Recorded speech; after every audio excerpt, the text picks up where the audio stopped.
kursi Menteri Pertanian dan kursi Menpora. Nah, bisa jadi sinyal-sinyal inilah yang ditangkap oleh radarnya SBY kemarin. Makanya, dengan gercep nih, SBY segera mengatur pertemuan dengan Presiden Jokowi.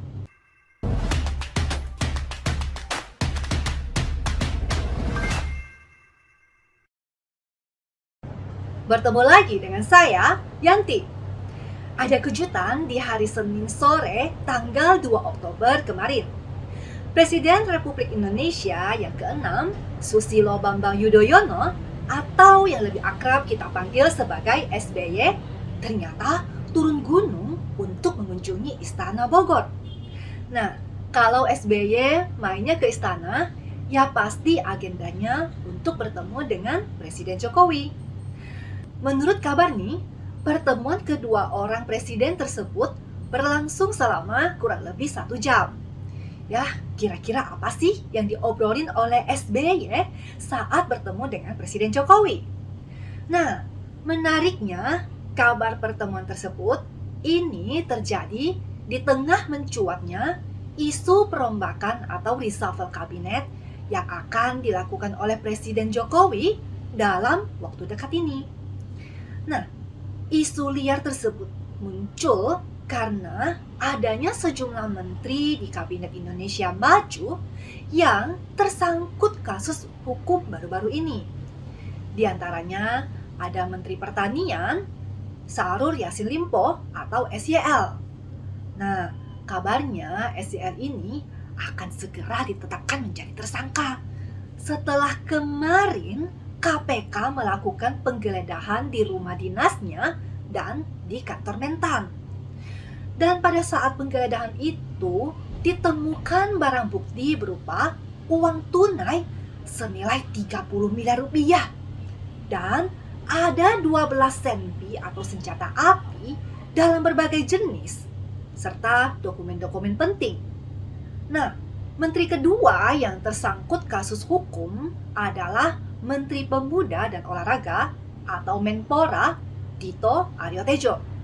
Nah, si Dito ini diduga menerima aliran dana senilai 27 miliar rupiah terkait kasus korupsi penyediaan infrastruktur BTS 4G Bakti Kominfo.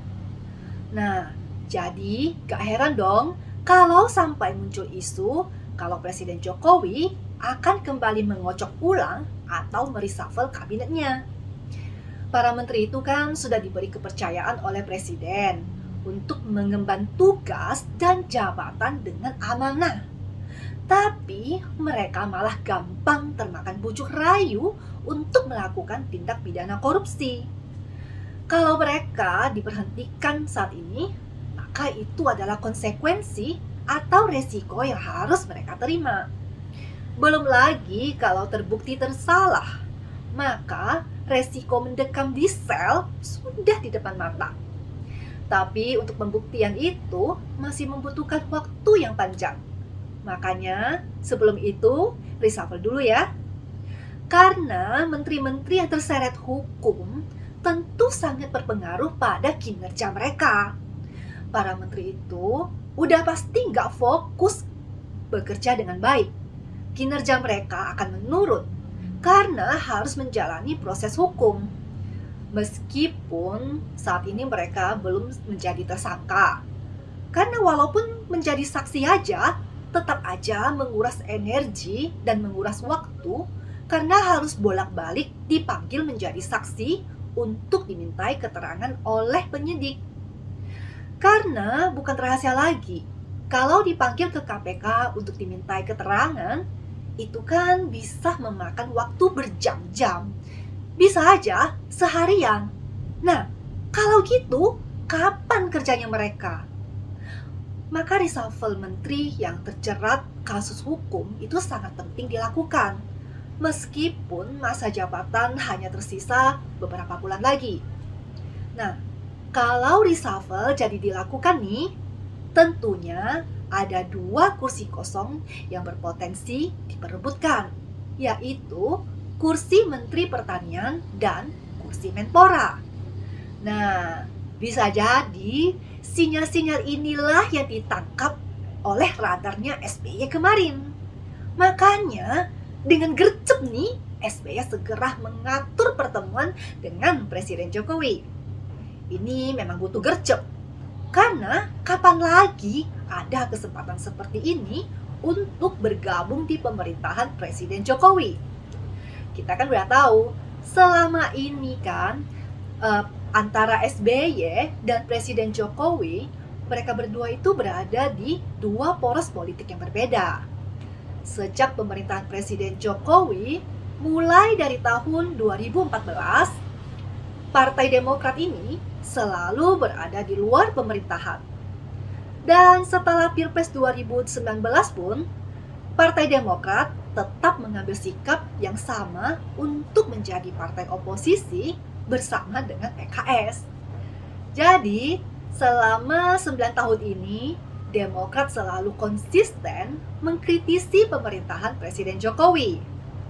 Nah, mumpung saat ini Partai Demokrat sudah menentukan arah dukungannya kepada Prabowo Subianto untuk menjadi capres pada Pilpres 2024, itu artinya Demokrat sudah bergabung ke dalam koalisi bersama partai-partai pendukung pemerintah.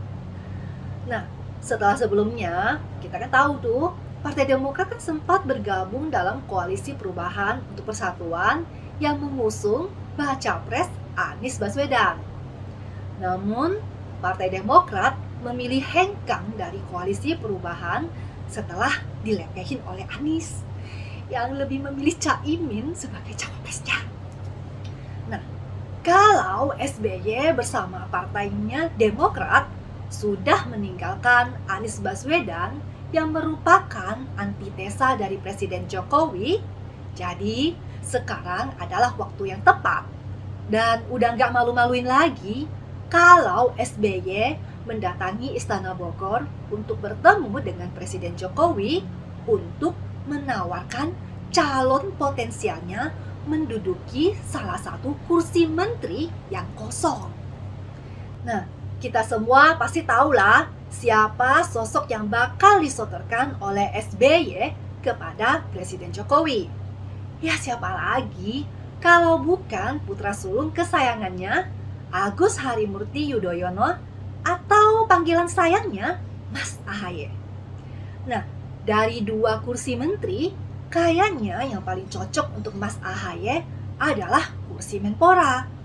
Karena Mas AHY dari sisi usia masih muda, punya badan yang atletis lagi, yang pastinya menunjang sebagai olahragawan, dan cocoklah jadi Menpora.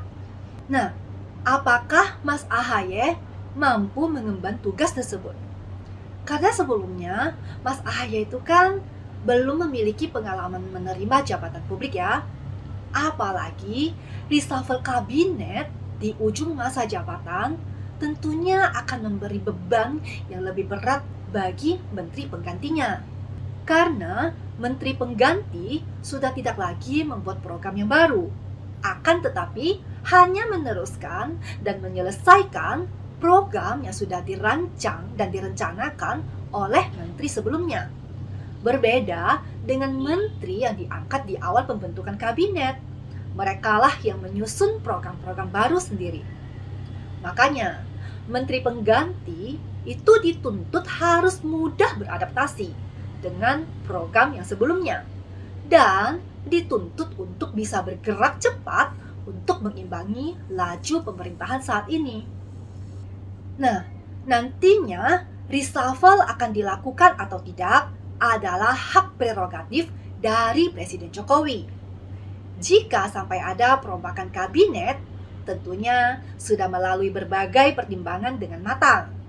Dan apapun keputusan akhir yang akan dilakukan oleh Presiden Jokowi, tentunya adalah yang terbaik untuk rakyat dan negara Indonesia. Saya rasa sampai di sini pembahasan kita hari ini.